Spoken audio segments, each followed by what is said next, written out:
to meet a Joe.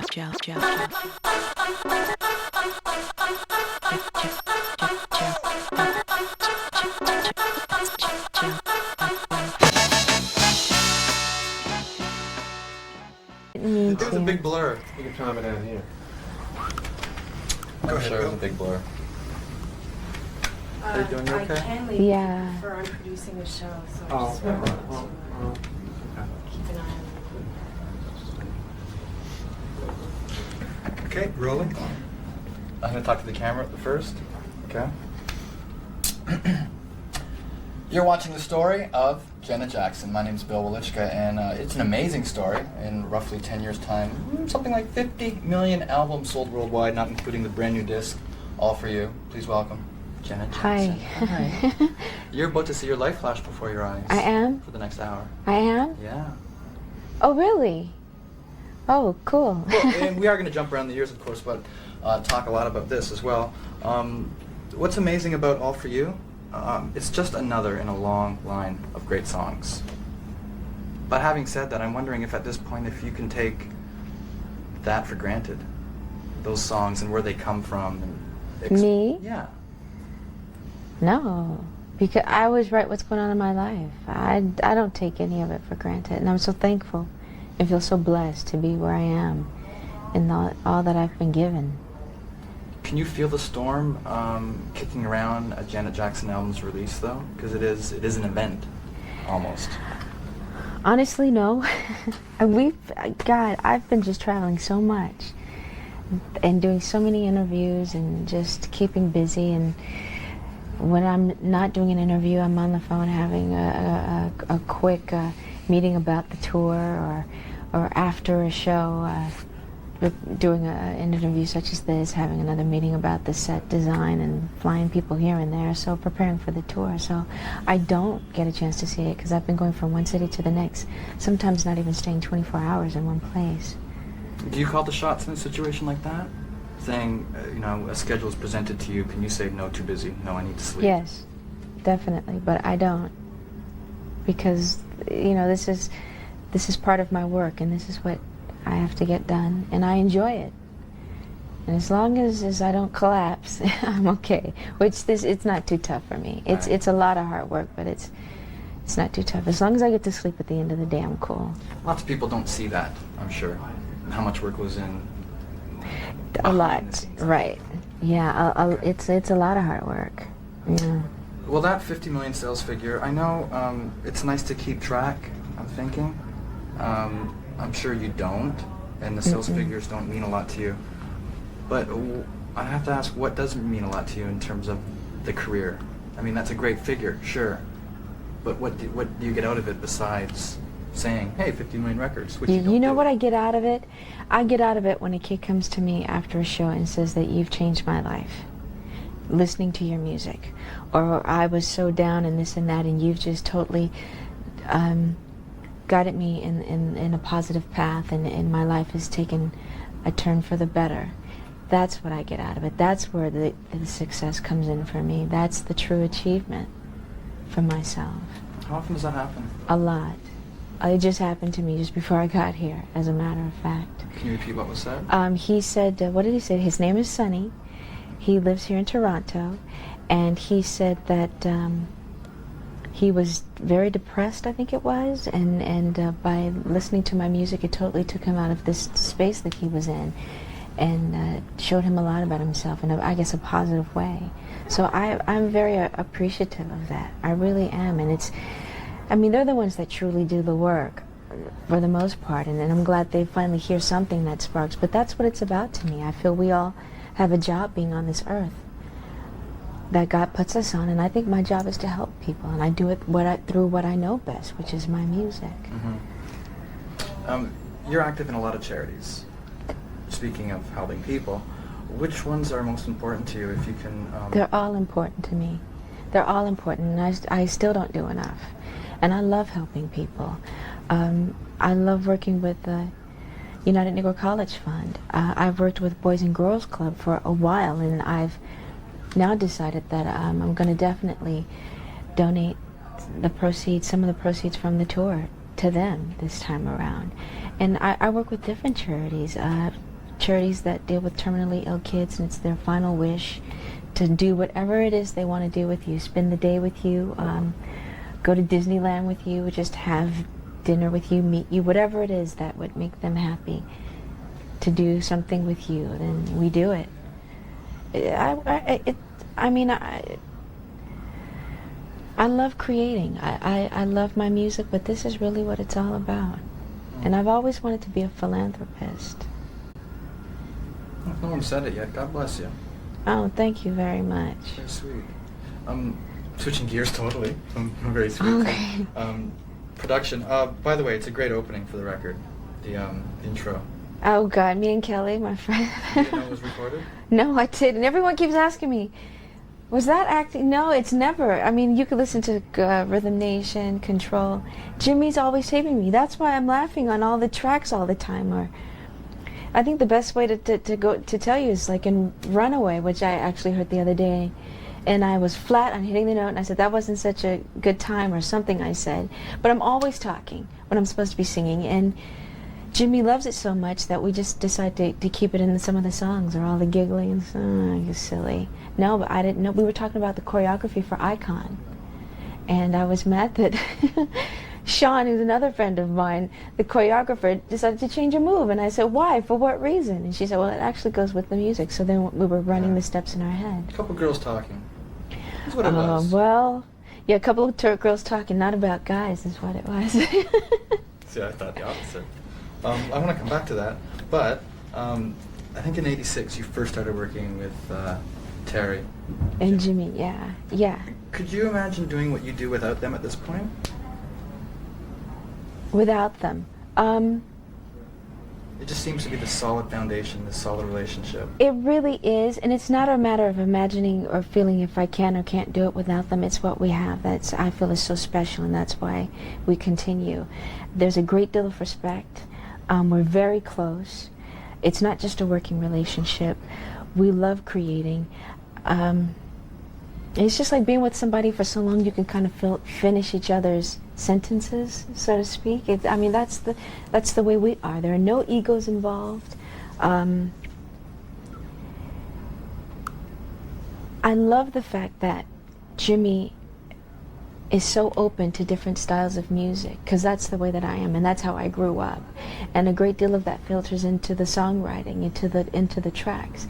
And they help me to express what it is that I'm feeling with every moment in my life, from one album to the next, and I appreciate that. I've worked with another producer on here, Rockweiler, and I was going to actually work with more producers than this, but I need to feel a sense of myself. They sent me songs, and I didn't feel a sense of me there. There has to be some sort of connection, and I felt that connection with Jimmy and Terry, and I felt that connection with Rock, and that's why it was just the four of us on this project. Okay. Yeah, if it's not broke, don't fix it. Exactly, which is something I always say. Okay. Going back to the early 90s, you raised a few eyebrows with what would be naturally becoming older, maybe I did sexier. With the Janet album? Is that what you're talking about? Yeah. Oh. For a lot of people who grew up, maybe, or looking back at Janet Jackson 10 years previous, were surprised that it was natural. Because Thank you were a woman. Thank you very much. But I find it surprising that certain people were surprised. I'm just wondering how you got through sort of fighting against the perception of... Yeah, I know what you're saying. You know, I just said one thing to them. Look at it. They said, well, what happened to Let's Wait a While? You know, and now you're talking about you're smooth and shiny, feels so good against my lips. I said, look at what was I, 25, 6 at the time? I said, how long do you want me to wait? And it's the truth. At some point, I've got to have a good time, enjoy myself. It's a part of growing up, a part of maturing, and I think it's those people that really have the issues with it, that are to ask you such a question, really, that aren't comfortable with sexuality and speaking openly about it. Lately there's been this it was a news story that you've said in an interview recently, and it got picked up by the wires, that for years guys wouldn't approach you because they were scared, they were intimidated. And I'm thinking, boy, you're gonna get an awful lot of guys now reading that and saying, well, yeah, watch this. Well, I hope so. Really? I'm just wondering if you've noticed in the past week or so. No. An abnormal amount of guys asking you out for dinner. No, I was in London and a guy wanted to talk to me and I spent time with him, but he was trying to hook me up with his friend. So you... it's like that.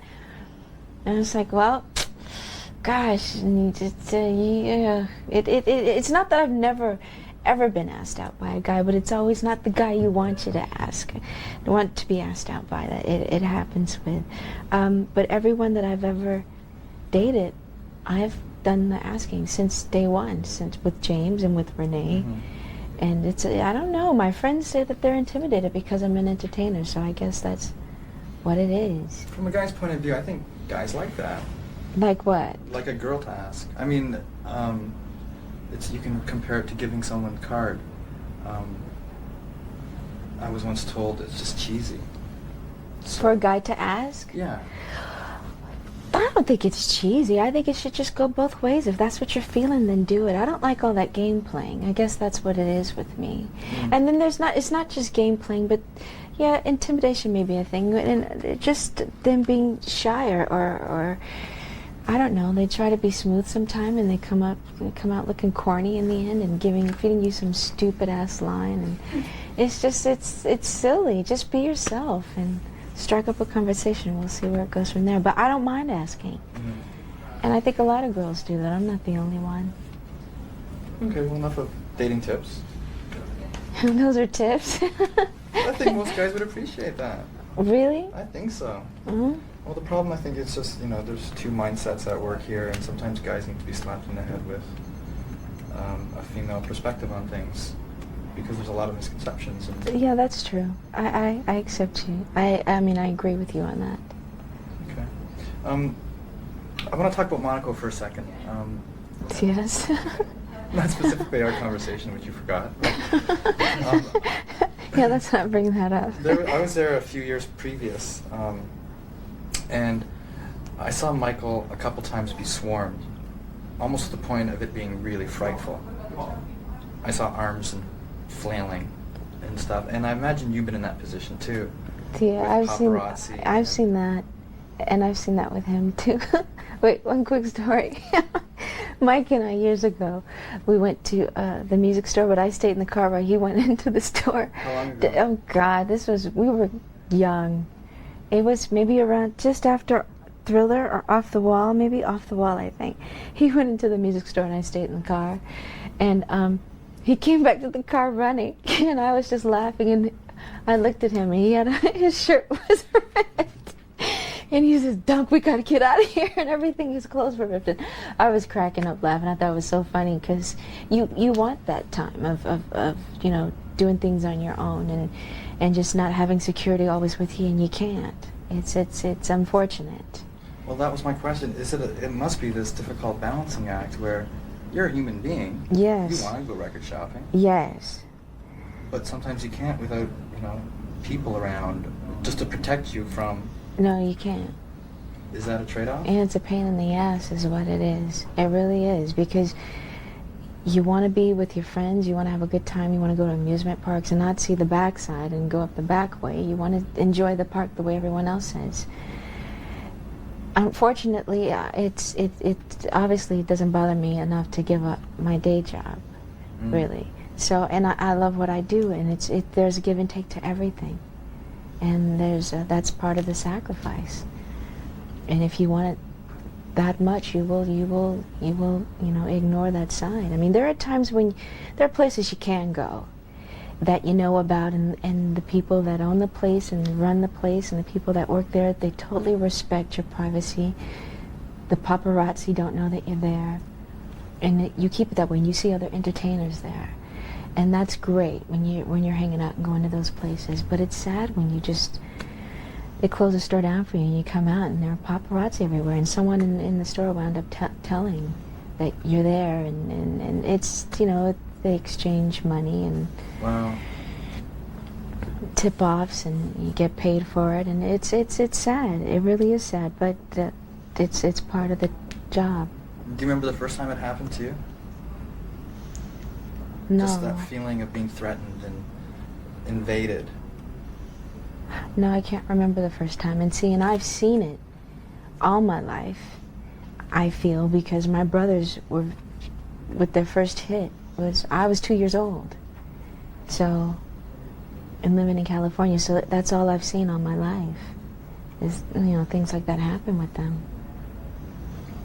But I'm sorry, I can't remember the first time it ever happened to me, though. It just occurred to me, I mean, I've realized this, but never consciously have thought about it, but you don't know any other way. No, you don't. You really don't, and it's the truth. You really don't. And I know that it sounds kind of weird, but that's my life. I really don't. Okay.